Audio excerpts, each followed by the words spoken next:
Okay, this will be the last part of the video for the trig unit, okay? All right. So these are the applications. Just want to hit these real fast, okay? The key thing about linear speed, okay? Linear speed is equal to the revolutions times 2 pi times the radius. Now, what you have to be careful of is what are they asking for you to put in the final answer. So if they want miles per hour, okay, what you have to first do is convert the revolutions. So I'm going to take 600 revolutions per minute and multiply by 60 minutes in 1 hour. So that would be 6 times that would be 36 with 3 zeros. So this is the revolutions per hour now. Okay. Now the other thing you're going to have to do is convert. Okay, the diameter is 9, so my R. I'm sorry, 18. My R is 9. Now, since it's in inches and they want miles, what you're going to need to do is that 9 inches, you got 12 inches in 1 foot, and you got 5,280 feet in 1 mile. Okay? So, what I'm going to want to do is I'm going to make that a fraction. Okay? So 9 times 1 over 12, 1 divided by 5,280. Okay? So this is my new radius. Okay, I'm going to make a fraction with that. That's my new radius. So in order to do the formula, I've got the radius. I need to multiply it by 2 pi. So 2 shift exponent times my revolutions that I've converted, 36,000. So my answer there is 32.12. Okay. All right, that's what it is. The speed. Miles per hour. Okay? Okay? Now, same thing on this. I want miles per hour, so I'm going to take those 200 revolutions a minute times by 60 revs per minute, 60 minutes in 1 hour. So 2 times 6 would be 12, and then 3 zeros. Okay? So now that's the revolutions per hour.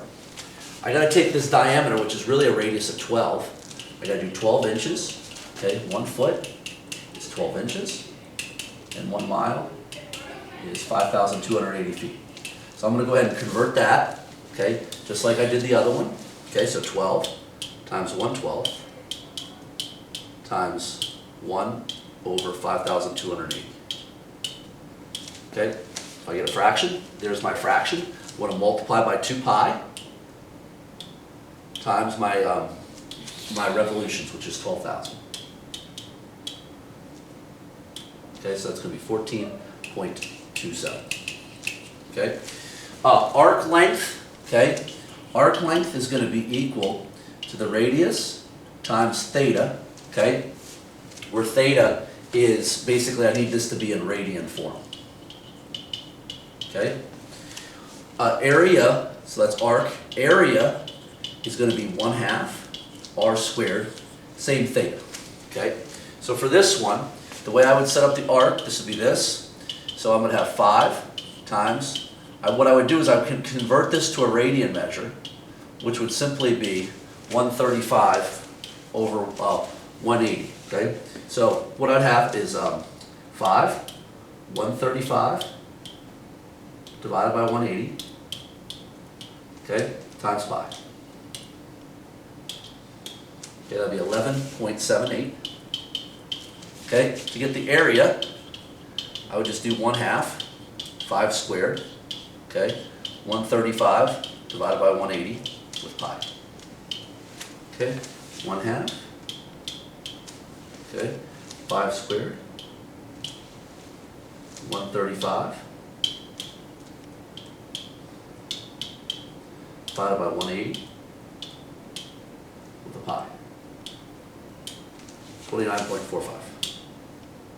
Okay, so the area here is 29.45. Okay, now you got to be careful on this one because I need the radius. The radius would be 4.